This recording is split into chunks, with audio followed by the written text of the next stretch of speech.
Canada, not normally a country that the world pays attention to, least of all the sleepy government town of Ottawa, where we've lived for almost a year, whose claim to fame in normal times is the Rideau Canal, the world's largest skating rink.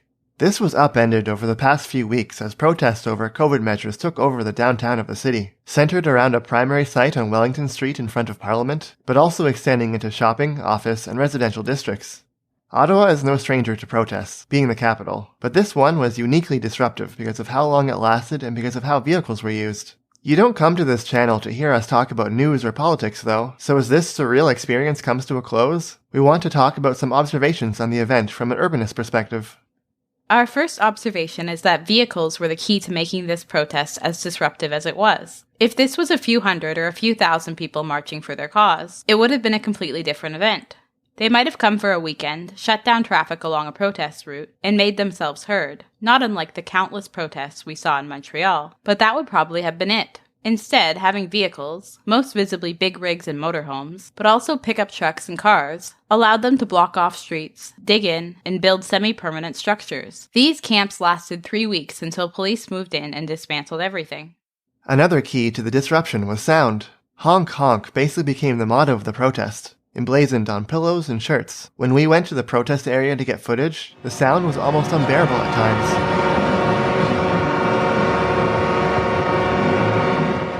We've captured footage of normal protests in Montreal, and they did what they could to be loud with music, chants, and noisemakers. But nothing came close to this honking in Ottawa. Some trucks even had train horns installed. After experiencing it for ourselves, we felt extremely lucky that we didn't end up renting the downtown apartment that we considered. Because being subjected to that level of sound for weeks on end would have been awful.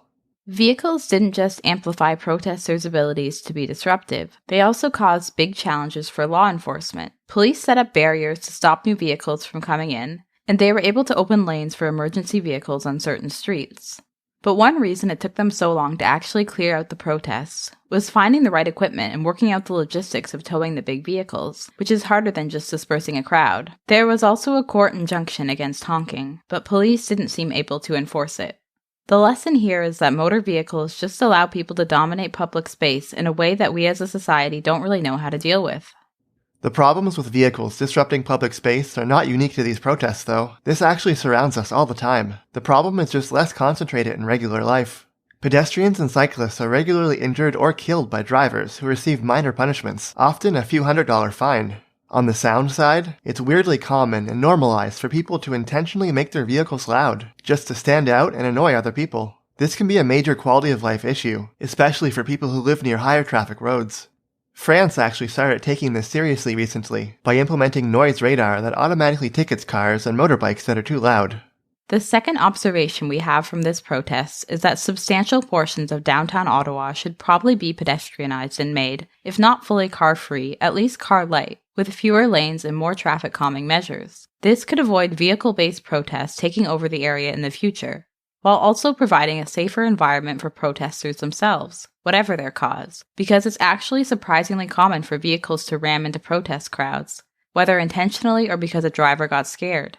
The layout couldn't be the same, but some inspiration can come from Washington, D.C., whose National Mall is used for protests and inaugurations. Reducing cars in downtown Ottawa, especially near Parliament, would also just make it a better place. Let's face it, 4 to 6 lane roads are not nice places for people, and there's even one area where pedestrians have to take an underpass to get under the priority road users, namely people in cars. This is not a far-flung suburban area with no foot traffic. This is in the middle of Ottawa's tourist attractions, between Parliament, the Chateau Laurier, the Rideau Canal, the Rideau Centre Mall, and the Byward Market. While the blockade was there, you didn't have to walk downstairs and take the underpass. You could walk in the street. It was loud, polluted, and political, but it showed what the area was like without active traffic.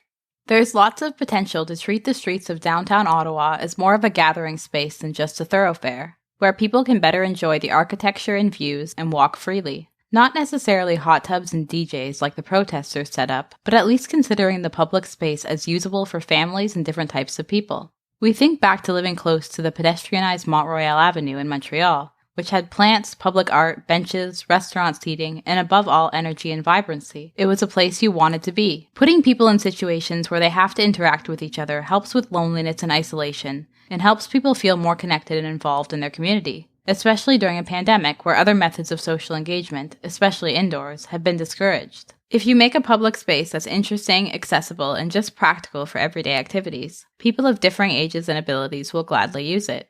Is this crazy? Actually, no.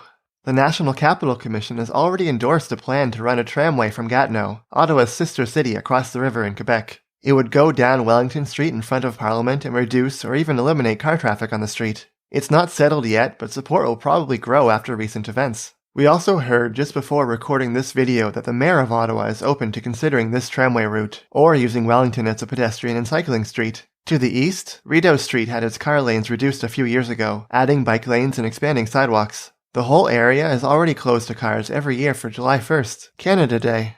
It would actually be pretty ironic if a vehicle blockade led to substantial pedestrianization in downtown Ottawa. Thanks for watching through to the end of the video. Don't forget to reimagine street space and subscribe. And thanks, as always, to our supporters on Patreon.